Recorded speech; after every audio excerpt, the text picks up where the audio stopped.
Physical property heading डाल लो।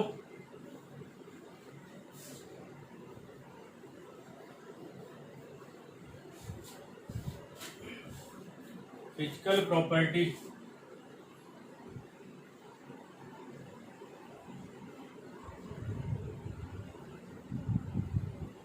Physical properties हम किसकी पढ़ेंगे? आरएक्स की, एल्केल हैलाइड की और हेलो एरिन्स की।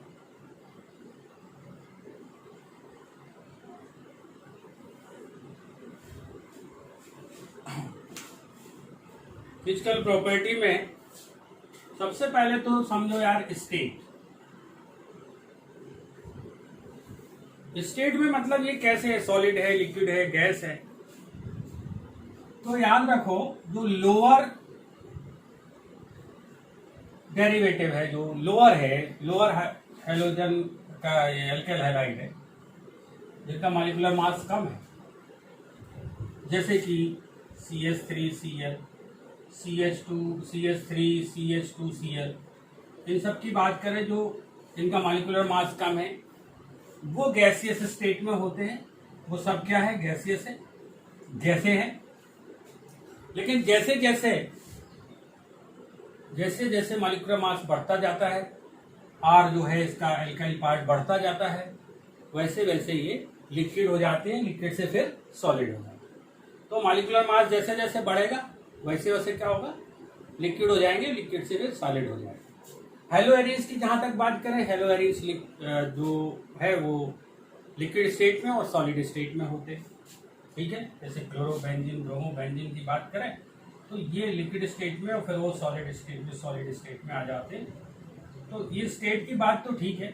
मेन बात क्या है यार, जहां तक इसकी स्मेल की बात है तो स्वीट स्मेलिंग होते हैं, ऑर्डर जो इनका होता है स्वीट होता है। बात मेन क्या है फिजिकल प्रॉपर्टी में? सबसे इंपॉर्टेंट बात क्या है फिजिकल प्रॉपर्टी में? हेलो एरिन्स की और एल्काइल हैलाइड की सबसे इंपॉर्टेंट बात मेल्टिंग पॉइंट और बॉइलिंग पॉइंट की होती है।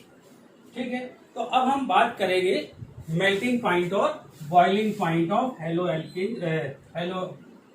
एल्केन और क्या है हेलो एरिन का। ठीक है, सबसे पहले बात ये समझो यार कि जो बॉइलिंग पॉइंट है बीपी और मेल्टिंग पॉइंट है वो किस चीज पे डिपेंड करता है, ये बात समझ में आनी चाहिए। वो डिपेंड करता है intermolecular force of attraction. Boiling point depends on intermolecular force of attraction और intermolecular force of attraction is directly proportional to surface area. Surface area, molecular mass. क्या बात समझ में आती? Boiling point is directly proportional to intermolecular force of attraction and intermolecular force of attraction that is directly proportional to surface area and molecular mass। ठीक है, अब तुम मुझे बताना, अगर मैं दो लोगों को कंपेयर करना चाहता हूं, जैसे मैंने मीथेन लिया CH4 और ये CH3Cl लिया, क्या ये हेलोजन डेरिवेटिव है? किसका? एल्केन का। बिल्कुल, इसी का ये हेलोजन डेरिवेटिव है। तब किसका बॉइलिंग पॉइंट ज्यादा होगा, CH3Cl का या मीथेन का? CH3Cl। अच्छा, क्यों? ऑब्वियस सी बात है, हम क्या कह रहे हैं, सरफेस एरिया और क्या बोल रहे हैं, मॉलिक्यूलर मास। कि यहां पर एक हाइड्रोजन को तुमने रिप्लेस किया है ना एक Cl से, तो हाइड्रोजन का जो मॉलिक्यूलर मास वेट है वो क्लोरीन से तो कम है, यानी क्लोरीन यहाँ पे एक हाइड्रोजन के जाने से इसका मॉलिक्यूलर मास बढ़ गया। तो क्या बढ़ गया? इंटरमॉलिक्यूलर फोर्स ऑफ अट्रैक्शन बढ़ गया। ठीक है, पहली बात। और दूसरी बात यह है कि कार्बन और हेलोजन के बीच में बॉन्ड है। अब तुम्हें मालूम है कि electronegativity of Cl chlorine is greater then carbon. Carbon से इसकी इलेक्ट्रोनेगेटिविटी क्या है? ज्यादा है। ज्यादा है तो क्या हो जाएगा? ये पोलैरिटी गेन कर जाएगा। पोलैरिटी गेन कर जाएगा तो इसके ऊपर नेगेटिव चार्ज और इसके ऊपर क्या चार्ज आएगा? Positive charge. ऑब्वियस सी बात। तो ये क्या हो जाएगा मेरे भाई? पोलर हो जाएगा। ठीक है, पोलर हो जाएगा तो इसके बीच में जो बॉन्ड है वॉन्डरवाल भी है और डाइपोल डाइपोल हो गया, dipole dipole force of attraction. ठीक है, पोलैरिटी जैसे ही गेन की, कौन सा फोर्स एग्जिस्ट करने लगा, dipole dipole force of attraction काम करने लगा। ठीक है, क्लियर है। तो ये जो dipole dipole force of attraction, van der Waals force of attraction, they always depend on surface area as well as molecular mass. जिसका मॉलिक्यूलर मास ज्यादा होगा, जिसका सरफेस एरिया ज्यादा होगा, जिसके बीच में इंटरमॉलिक्यूलर फोर्स ऑफ अट्रैक्शन ज्यादा होगा, उसका क्या ज्यादा हो जाएगा, बॉइलिंग पॉइंट ज्यादा हो जाएगा। ठीक है, बॉइलिंग पॉइंट किसका ज्यादा होगा फिर, इसका कि इसका, CH3Cl का। क्यों ज्यादा होगा, क्योंकि भैया ये पोलर है, क्योंकि इसका मॉलिक्यूलर मास ज्यादा है, इनके बीच में इंटरमॉलिक्यूलर फोर्स ऑफ अट्रैक्शन ज्यादा है। किससे, CH4 के बीच में। CH4 एक गैस है। ठीक है, गैस तो ये भी है हालांकि, लेकिन इनके बीच में जो हाइड्रोकार्बन्स है, हाइड्रोकार्बन्स के बीच में केवल और केवल कौन सा फोर्स ऑफ अट्रैक्शन काम करेगा, van der Waals force of attraction काम करेगा।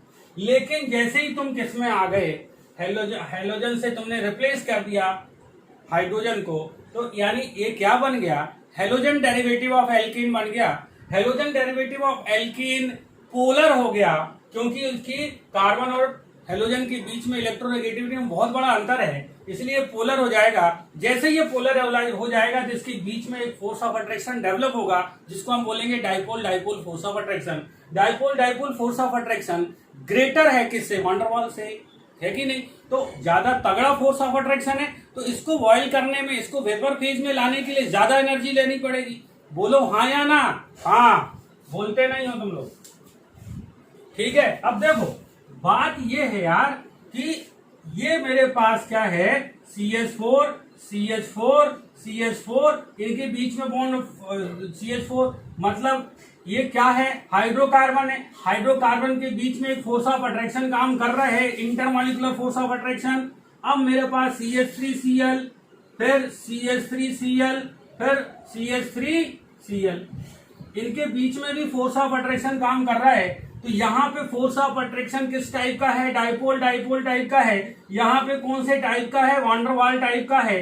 कौन सा वीक होता है, वैन डर वाल वीकर फोर्स ऑफ अट्रैक्शन है किससे, डाइपोल डाइपोल से। तो ऑब्वियस सी बात है कि इस मॉलिक्यूल को वेपराइज करने के लिए ज्यादा एनर्जी खर्च करनी पड़ेगी, ज्यादा ऊर्जा देनी पड़ेगी, ज्यादा फोर्स ऑफ अट्रैक्शन है, इसलिए उनके फोर्स ऑफ अट्रैक्शन को तोड़ने के लिए ज्यादा एनर्जी लगेगी। अगर तुमने एक कंटेनर में क्या लिया है, हाइड्रोकार्बन लिया है, और इसमें हेलोजन डेरिवेटिव लिया है,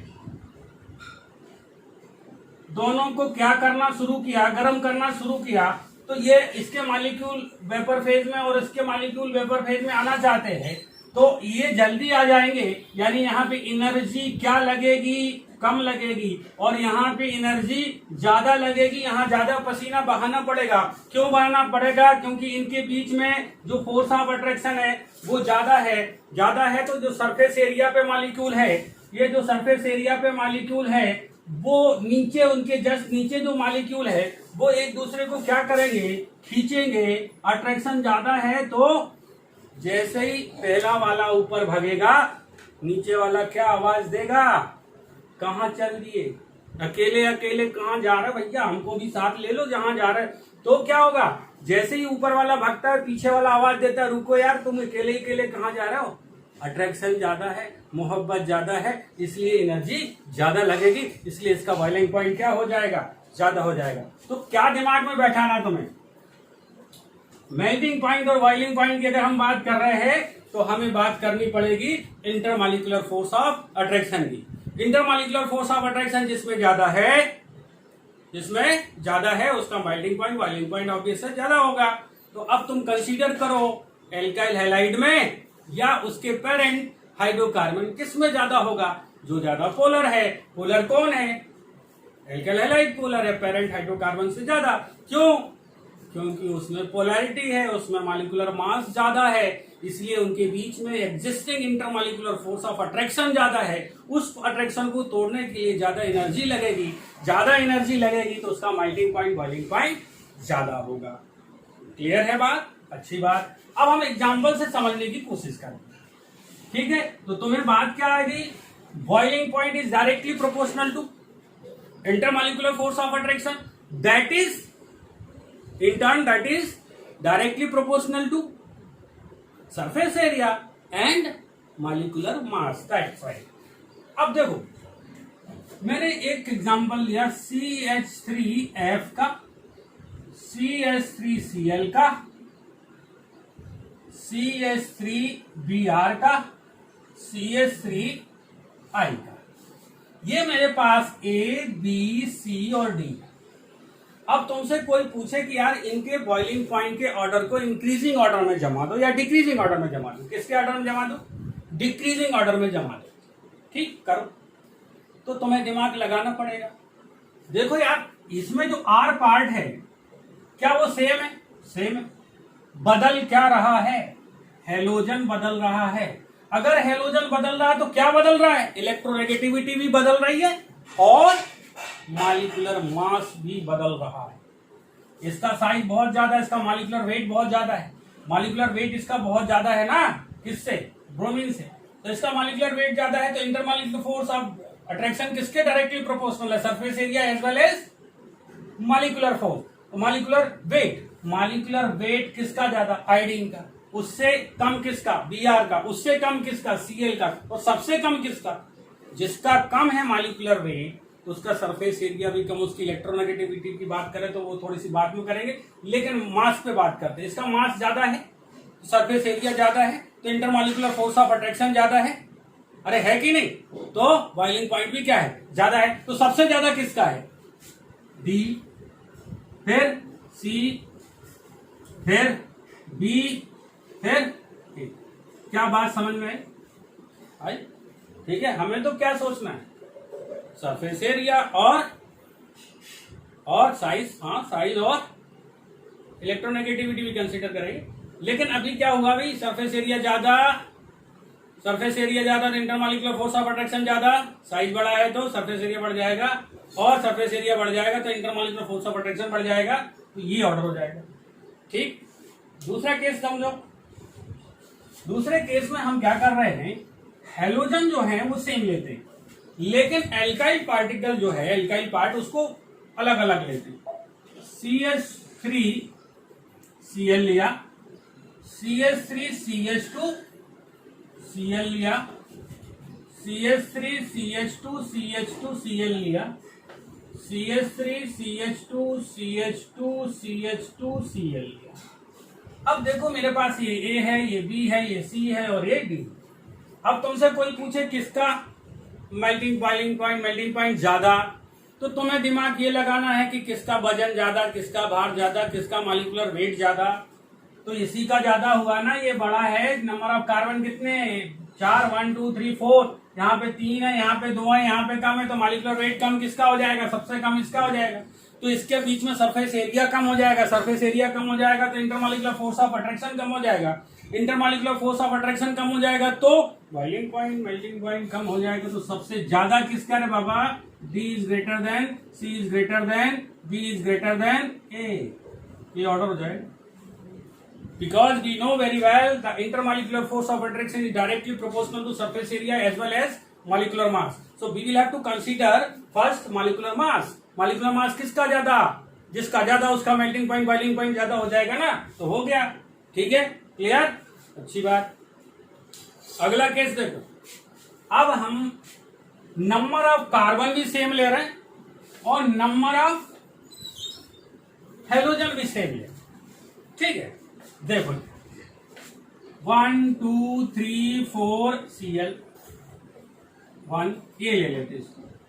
B 1 2 3 Cl ब्रांच, C ले लेते 1 2, ये 3, ये 4, ये C, ठीक है। ये क्या है? N-ब्यूटाइल क्लोराइड, आइसो। फिर ये क्या? अरे बोलो यार, आइसो के बाद क्या आता है? नियो, ठीक है। अब देखो जरा यहां पर ये कॉन्सेप्ट बना लीजिए, boiling point is inversely proportional to branching. Clear बात? ब्रांच जैसे जैसे बढ़ती जाएगी, as the number of branching is increasing boiling point will decrease. ठीक है, अब तुम देखो इसमें कोई ब्रांचिंग है क्या? नहीं है। इसमें एक ब्रांच है और इसमें कितनी हो गई? 2 ब्रांच। तो नंबर ऑफ ब्रांचिंग इंक्रीज होगा तो बॉइलिंग पॉइंट क्या हो जाएगा? कम। तो सबसे कम बॉइलिंग पॉइंट किसका हो जाएगा? अरे सबसे कम किसका हो जाएगा? सी, फिर C is less than B is less than A. तो सबसे ज्यादा क्या? A is greater than B is greater than C. बोलो हाँ या ना? तो इंक्रीजिंग ऑर्डर चाहे डिक्रीजिंग ऑर्डर दोनों तरीके से समझ लिया अपन ने। तो जिसमें ज्यादा ब्रांचिंग उसमें क्या हो जाएगा? Boiling point. इस कॉन्सेप्ट को हमेशा याद रखो। As the branching increases boiling point melting point increases. क्यों? हाँ, तो क्यों? सरफेस एरिया डिक्रीज हो जाएगा। अब देखो ये तो सिलिंड्रिकल है, सीधा सीधा लंबा है, तो यहाँ पे अटैच होने के लिए बहुत सा सरफेस एरिया मिल रहा है। यहाँ पे अटैच होने के लिए इसके कंपेरिजन में कम एरिया मिल रहा है। ये तो स्फेरिकल हो गया तो इसका सरफेस एरिया कम हो गया as compare to other two. इन दोनों से क्या हो गया? कम हो गया ना, तो सरफेस एरिया घट गया। सरफेस एरिया घट गया तो इंटरमॉलिक्यूलर फोर्स ऑफ अट्रैक्शन घट गया। इंटरमॉलिक्यूलर फोर्स ऑफ अट्रैक्शन घट गया तो बॉइलिंग पॉइंट भी घट गया। समझ गए? बहुत अच्छी बात, ये भी समझ लिया अपन। अगला केस,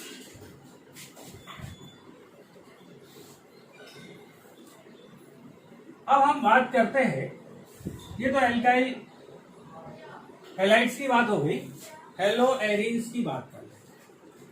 हेलो एरीन्स में तो देखो यार बॉइलिंग पॉइंट जो लगभग बराबर होता है, याद रखना, उसमें बहुत ज्यादा बात नहीं होगी।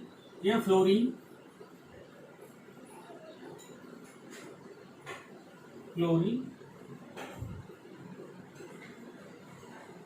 Bromine, iron. तो तुम्हें वही बात याद रखनी, जिसका मॉलिक्यूलर वेट ज्यादा तो उसका बॉइलिंग पॉइंट ज्यादा। तो यहां पर इसका ज्यादा होगा, फिर इसका ज्यादा होगा, फिर इसका, सबसे कम इसका। ठीक, बॉइलिंग पॉइंट की बात करें, डी, सॉरी यहां पे बॉइलिंग पॉइंट की बात नहीं करना, मेल्टिंग पॉइंट। बॉइलिंग पॉइंट तो बराबर ही है, लगभग बहुत माइनर सा अंतर होता है, वो देख लेंगे। ठीक, अगला केस देखो, डायहैलोजन डेरिवेटिव है मेरे पास, ये ऑर्थो पोजीशन पे, ये मेटा पोजीशन पे,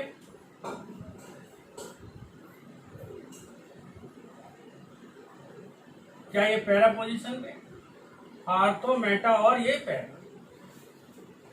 तो याद रखो सबसे ज्यादा बॉइलिंग पॉइंट पैरा का होगा, क्योंकि ये सिमेट्रिकल है और क्रिस्टल लेटाइस में इसकी पैकिंग बहुत अच्छी होती है।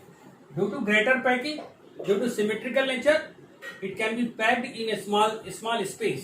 More and more molecule of para derivative can be packed in a small size. छोटी सी जगह में ज्यादा से ज्यादा लोगों को रखा जा सकता है, अच्छे से पैकिंग हो जाएगी तो इसका बॉइलिंग पॉइंट ज्यादा होगा। सबसे ज्यादा बॉइलिंग पॉइंट किसका होता है? पैरा का। अब बचा क्या? अरे अब क्या बचा? ऑर्थो या मेटा। तो फिर होता है आर्थो का और फिर किसका होता है? मेटा का। मेटा का सबसे कम, मेटा का सबसे कम। ये किसका काम है? मेल्टिंग पॉइंट का, ये याद रखो, POM, para ortho.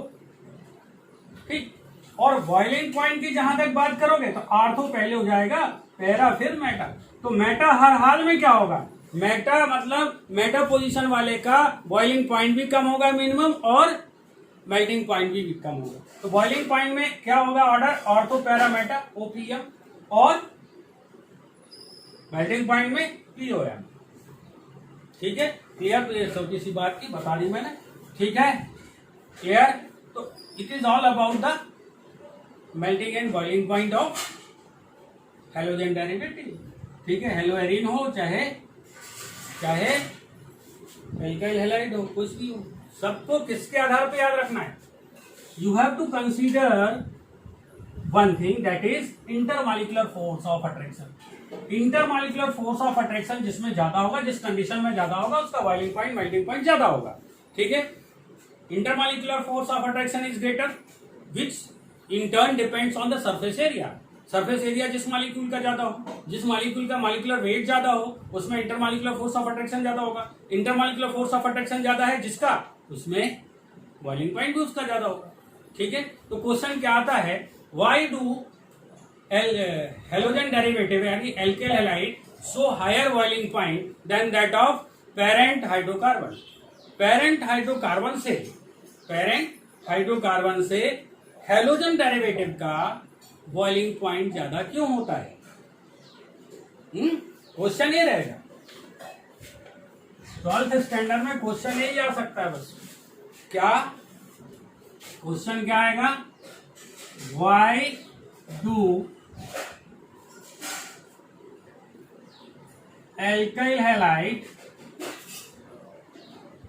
Show greater boiling point than that of parent hydrocarbon. इतनी सी बात, पेरेंट हाइड्रोकार्बन से हेलोजन डेरिवेटिव जो भी है उनका बॉइलिंग पॉइंट ज्यादा क्यों होगा? तो अभी अपन ने बात की, जब अपन ने बात क्या की कि जो हेलोजन डेरिवेटिव है क्या वो हाइड्रोजन को किक आउट करके आया? यहाँ पे हाइड्रोजन था, यहाँ हाइड्रोजन तुमने रिलीज करा लिया, निकाल लिया, और यहाँ पे ऐड क्या कर दिया है? क्लोरीन। तो क्लोरीन ऐड हुआ है। अब ये जो बॉन्ड है मेरे भाई सी और हाइड्रोजन के बीच में पोलैरिटी गेन नहीं करेगा। क्यों नहीं करेगा? क्योंकि कार्बन और हाइड्रोजन की इलेक्ट्रोनेगेटिविटी में अंतर नहीं है, बहुत कम, निग्लेजेबल है। तो अब यहाँ पर जो बॉन्ड बना हेलोजन डेरिवेटिव में, जो बॉन्ड बना है कार्बन और हेलोजन के बीच में बना, नो वेरी वेल कि electronegativity of halogen is greater then carbon. तो कार्बन की इलेक्ट्रोनेगेटिविटी ज्यादा है, ठीक है। इलेक्ट्रोनेगेटिव तो जो शेयर पेयर ऑफ इलेक्ट्रॉन है वो शेयर पेयर ऑफ इलेक्ट्रॉन किधर माइग्रेट कर जाएगा, किधर शिफ्ट हो जाएगा? ज्यादा इलेक्ट्रोनेगेटिव एलिमेंट। तो यहाँ पे कौन है? हेलोजन। तो ये नेगेटिव, तो ये पॉजिटिव। तो क्या ये पोलर हो गया? हो गया, ग्रेटर पोलैरिटी है। तो पोलैरिटी, जैसे ही कोई चीज पोलैरिटी गेन कर लेती है तो उसमें इंटरमॉलिक्यूलर फोर्स ऑफ अट्रैक्शन कौन सा डेवलप हो जाता है? Dipole dipole. पहले कौन सा था? वंडरवाल। अरे इनके बीच में कौन था? वंडरवाल। अब कौन सा आ गया? Dipole dipole. तो dipole dipole force of attraction जो है वो ग्रेटर स्ट्रेंथ का है, किससे? वंडरवाल से। क्लियर है? और ये जो dipole dipole force of attraction है, वंडरवाल फोर्स ऑफ अट्रैक्शन है, that depends on the surface area. Surface area पर और मॉलिक्यूलर मास पे डिपेंड करता है। अब बताओ मॉलिक्यूलर मास किसका ज्यादा होगा? हेलोजन का। किससे? हाइड्रोजन से ज्यादा होगा। तो यहाँ पे मॉलिक्यूलर मास भी बढ़ रहा है, इंक्रीज हो रहा है, और पोलैरिटी भी गेन कर रहा है। दो काम हो रहा है। तो पोलैरिटी भी गेन कर रहा है due to greater polarity as well as higher molecular mass. They show higher boiling point because the intermolecular force of attraction existing between halogen derivative is stronger as compared to parent hydrocarbon। जो parent hydrocarbon है उसके बीच में intermolecular force of attraction जो काम कर रहा है उससे ग्रेटर स्ट्रेंथ का कौन में है? हेलोजन डेरिवेटिव में। क्यों है? क्योंकि ये पोलर है। और क्या है? इसका मॉलिक्यूलर मास भी ज्यादा है। तो हम क्या लिख सकते हैं, क्या कह सकते हैं? Due to greater polarity as well as higher molecular mass as compared to parent hydrocarbon, the intermolecular force of attraction that is dipole dipole or van der Waal are greater or higher or stronger in halogen derivative. That's why their boiling point is higher than that of parent hydrocarbon। ठीक, लिखना पड़ेगा। अरे लिखना पड़ेगा तो लिख लो यार, तुम खड़ी खड़ी बातें लिखवाते हो यार। क्या कहा मैंने? Due to greater polarity as well as higher molecular mass, greater क्या है? पोलैरिटी है, और मॉलिक्यूलर मास भी क्या है? हायर है। As compare to as compared to parent hydrocarbon, the intermolecular force of attraction, intermolecular force of attraction, that is what, dipole and van der Waals,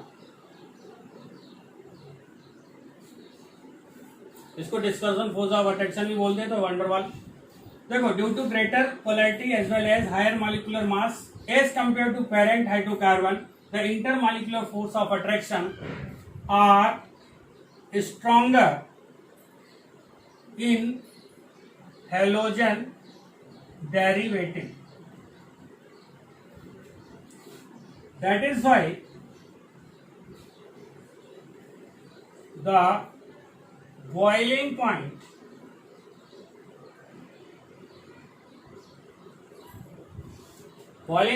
of chlorides, bromides and iodides, bracket में लिख लो halogen derivative,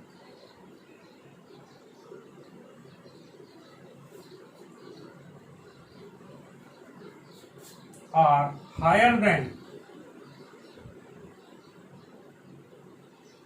that of parent hydrocarbon of comparable mass,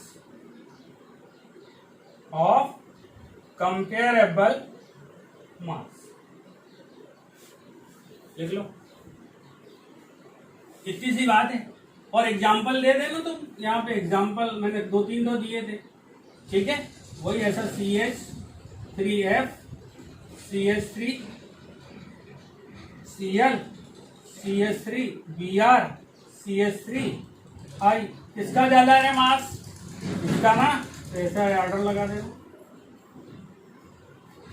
ठीक है। अब ये बड़े कर लो, मतलब एल्काइल रेडिकल को बड़ा कर लो और हेलोजन को बराबर कर लो, एक जैसा। क्लोरीन लगा दो, methyl chloride, ethyl chloride, propyl chloride, है ना।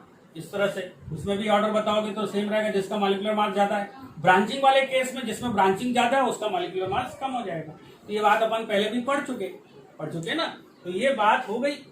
तो this is all about the melting point and boiling point of alkyl halide and aryl halide. Aryl halide भी अपन ने बात की। एराइल हैलाइड में तुम्हें आपको डाइहेलोजन डेरिवेटिव को ध्यान में रखना है। डाइहेलोजन डेरिवेटिव में ही आपको क्या पूछेगा, वो मेल्टिंग पॉइंट पूछेगा। बॉइलिंग पॉइंट तो कंसिडरेबली बिल्कुल नेग्लिजिबल उसमें डिफरेंस है। There is a negligible difference in boiling point of halogen aryl halide, but melting point is considerably different. Melting point different होता है काफी। तो मेल्टिंग पॉइंट पैकिंग पे डिपेंड करता है, सिमेट्री पे डिपेंड करता है। तो पैरा डाइक्लोरोपैराबेंजीन जो है, वो पैराक्लोरोबेंजीन, तो उसमें क्या है यार, उसकी सिमेट्री है। तो सिमेट्रिकल होने के कारण, सिमेट्रिकल होने के लिए उसकी पैकिंग ज्यादा हो जाती है। तो ज्यादा हो जाती है पैकिंग, बहुत अच्छे से पैक हो जाता है वो, इसलिए बॉइलिंग पॉइंट उसका ज्यादा है। उसमें भी ऑर्डर मैंने बताया आपको लिखा हुआ, वो भी आपने कंसीडर कर लिया, मैंने सब अच्छे से बता दिया। वहां पे कोई प्रॉब्लम हो, is there any problem in that case, है ना, कोई दिक्कत नहीं। यहाँ पे भी लिखवा दिया, लिख लिया। तो एक एक स्टेप हम हर एक पार्ट का जो एल्काइल हैलाइड और एराइल हैलाइड हम जो पढ़ रहे हैं, we are considering each and every point, though it is not very difficult part of this chapter. Instead of that, we have to study this part also, because what will you answer if such questions are asked in examination? ऐसा question आ गए तो क्या answer दोगे? ठीक है, तो लिखने के लिए कुछ न कुछ तो होना चाहिए तुम्हारे पास। तो ये लिख के ठीक के चले यार, और एग्जाम्पल दे दिया ना, 4 नंबर फ्री के मिल जाए। है ही ना फ्री के, इसमें क्या है, इसमें कोई खास नहीं। ठीक है, दिमाग लगाओ, जिसका इंटरमॉलिक्यूलर फोर्स तगड़ा उसका बॉइलिंग पॉइंट भी तगड़ा। कब तगड़ा हो जाएगा? सरफेस एरिया बढ़ा लो और मॉलिक्यूलर साइज बढ़ा लो, सीधी सी बात है। मॉलिक्यूलर मास बढ़ा है, मास बढ़ा है तो उसका सरफेस एरिया बढ़ा, सरफेस एरिया बढ़ा तो इंटरमॉलिक्यूलर फोर्स ऑफ अट्रैक्शन बढ़ा है, उसका इंटरमॉलिक्यूलर फोर्स ऑफ अट्रैक्शन बढ़ा है तो क्या बढ़ा है, बॉइलिंग पॉइंट ज्यादा है। इतनी सी बात याद रखना, तो आप ये क्वेश्चन इस टाइप के क्वेश्चन कर पाओगे, ठीक है। और ये क्वेश्चन आता है 12th स्टैंडर्ड में, ये क्वेश्चन आता है, IIT वगैरह में तो कभी नहीं पूछेगा, लेकिन 12th में आता है, ठीक है। तो पहले तो अपन को 12वीं पास होना ना, 12th पास होना, कि उसको पास नहीं करना है तो ये सब लिखना है, ठीक है। लिख लिया, ठीक। तो ये अच्छे से याद कर लेना, ठीक है। अब देखो नेक्स्ट जो हमें काम करना है, मैं एक टेस्ट दे रहा हूँ कल के लिए। टेस्ट तैयार करके all the name reaction regarding preparation of aryl halide और एल्केल हैलाइड, एल्केल हैलाइड और एराइल हैलाइड की नेम रिएक्शन काय के लिए, मेथड ऑफ प्रिपरेशन। कौन कौन सी थी? एराइल हैलाइड की बता दो। हाँ, एराइल हैलाइड में सैंडमेयर थी क्या? थी। गटरमैन थी क्या? थी। वाल साइमन थी। ओके। और इसके बाद रसिक थी, ठीक है, रसिक थी, ठीक है। और हंसडाइकर भी थी। ये नाम रिएक्शन याद रखोगे। उधर क्या? Groves process, Darzens process, Groves process, Darzens process, ठीक है। ये सब याद होना ही चाहिए, ठीक है। If you want to have a good marks in your examination, then you will have to go through this particular chapter with full fidelity। with full fidelity का क्या मतलब? पूर्ण ईमानदारी, पूर्ण ईमानदारी से पढ़ना पड़ेगा। ऐसा नहीं कि आज पढ़ लिया कल देखेंगे, नो, यू नीड टू प्रैक्टिस, ठीक है। एवरी टाइम जस्ट पेज उठाओ, कौन कौन सी दिमाग में रिएक्शन आ रहे हैं लिखना शुरू करो। Practice makes a man perfect यार, जानते ही हो ना। हाँ, वो काम करना है, ठीक है। केमिस्ट्री में कोई चीज रटने की नहीं है, अभी तक कोई चीज रटने की थी क्या? ठीक है। हर एक मैकेनिज्म मैंने बताया हुआ मेथड ऑफ प्रिपरेशन में, कैसा होता है, क्यों होता है, ये भी बताया। वहां रटने का सवाल नहीं है, लेकिन प्रैक्टिस तो करनी पड़ेगी। अब तुम्हें सैंडमेयर याद नहीं है कैसे बनाते, ठीक है, तो वो रॉ मटेरियल ही तुम्हें पता नहीं है, तो तुम लिख के क्या होगे? बाबा जी का घंटा ना, नहीं लिख पाओगे ना। तो इसीलिए प्रैक्टिस जरूरी है। अभी आपको याद जरूर कि सैंडमेयर होती है, वाल साइमन होती है, गटरमैन होती है, उसमें होता क्या है वो तो पता होना चाहिए। मैकेनिज्म को बात की बात है, पहले होता क्या है ये तो पता होना चाहिए, किससे किसकी रिएक्शन हो रही, ठीक। उसके लिए क्या करना पड़ेगा? याद करना पड़ेगा आपको, तो इसमें बहुत बड़ी बात नहीं है। तो आज के लिए इतने ही अपन पढ़ रहे हैं, टाइम बहुत हो गया, ठीक है। कल अपन बात करेंगे केमिकल प्रॉपर्टीज की। तुम जरा सोचो यार, किस टाइप की रिएक्शन दे रहे होंगे। एल्काइल हैलाइड, तुम 2 मिनट के लिए सोच के बताओ, मेरे पास मॉलिक्यूल है R और X, ये है एल्काइल हैलाइड, है ना। वो किस टाइप की रिएक्शन देगा? तुम्हें मालूम है ये कैसा है, पोलर, ये नेगेटिव है और ये क्या है, पॉजिटिव। तो बॉन्ड कौन सा टूटेगा? आसानी से यही बॉन्ड टूटेगा। अगर ये बॉन्ड टूटेगा तो X नेगेटिव के फॉर्म में जाएगा। X नेगेटिव के फॉर्म में जा रहा तो ये क्या है, न्यूक्लियोफाइल है कि नहीं, ठीक है। नेगेटिव के फॉर्म में कोई चीज जा रही है और नेगेटिव के फॉर्म में ही कोई चीज आ रही है, ठीक है। तो न्यूक्लियोफाइल जाएगा और एक न्यूक्लियोफाइल आएगा, सब्स्टिट्यूशन होगा। तो कौन सा सब्स्टिट्यूशन होगा? Nucleophilic substitution. तो important reaction, main reaction of alkyl halide कौन सी हुई? Nucleophilic substitution. एल्काइल हैलाइड की बात कर रहे हैं, एराइल हैलाइड की बात नहीं कर रहे। एल्काइल हैलाइड, एराइल हैलाइड में दूसरी होगी मेन, लेकिन मेन रिएक्शन जो शो करते हैं वो होती है न्यूक्लियोफिलिक सब्स्टिट्यूशन। इसीलिए इस पार्ट में SN1 SN2, ठीक है, ये रिएक्शन हमें पढ़नी है। SNI भी होती है, हाँ, SN1CB भी होती है, ये भी पढ़ेंगे। एक इंटरमीडिएट ये भी बनता है SN1 SN2, ये सब मैं पढ़ाऊंगा आपको, सब समझोगे। SN1 इंटरनल, SNI बता समझाया, PCl5 की रिएक्शन हो रही थी। अरे हेलोजन एल्काइल हैलाइड के बताए नहीं थे, हेलो अल्कोहल से PCl5 की रिएक्शन करा रहे थे तो है? अरे यार ROH की PCl5 से रिएक्शन कराई थी। PCl5 से मैकेनिज्म क्या था? SNI था, ठीक है। और ROH से SOCl2 की भी रिएक्शन कराओगे, है ना, तो भी ये क्या जाएगी? SNI की तरह जाएगी, इंटरनल होती है। ये दोनों की मैकेनिज्म मैंने बताई हुई है, ठीक है, ये याद रखो कौन सी जगह पे मैंने क्या बताया हुआ है, SN1 कहाँ बताई, SN2 कहाँ बताई, SNI कहाँ बताई। अब SN1 SN2 तो मैंने तुम्हें बताई नहीं और SNCB भी नहीं बताई, ये आने वाले समय में, क्योंकि ये केमिकल प्रॉपर्टी की रिएक्शन, ठीक है, केमिकल प्रॉपर्टी की रिएक्शन अपन डिटेल में पढ़ेंगे SN1 SN2, ठीक है, आने वाले समय में पढ़ेंगे। तो कल, और मेन रिएक्शन याद रखो, ये नट सेल में याद हो रेड मैन देते हैं, रेड मैन, कौन सा मैन, रेड मैन, रिडक्शन होता है इनका, मेटल से रिएक्शन होती है, एलिमिनेशन रिएक्शन देते हैं, और nucleophilic substitution SN1 SN2, that's all. इतनी सी केमिकल रिएक्शन है जिसको हमें पढ़ना है और बहुत अच्छे से पढ़ेंगे, जिसमें SN1 SN2 तो बहुत इंपॉर्टेंट रिएक्शन है। न्यूक्लियोफिलिक सब्स्टिट्यूशन रिएक्शन कैसे होती है, कब होती है, क्या क्या चीज उसमें कंसीडर करना पड़ता है, वो हम देखेंगे। फिर इसके बाद एलिमिनेशन देखेंगे, एलिमिनेशन भी बहुत जानदार है, इसलिए एलिमिनेशन भी दो टाइप का होगा, E1 E2, वो भी देखेंगे, ठीक है, क्लियर, ओके।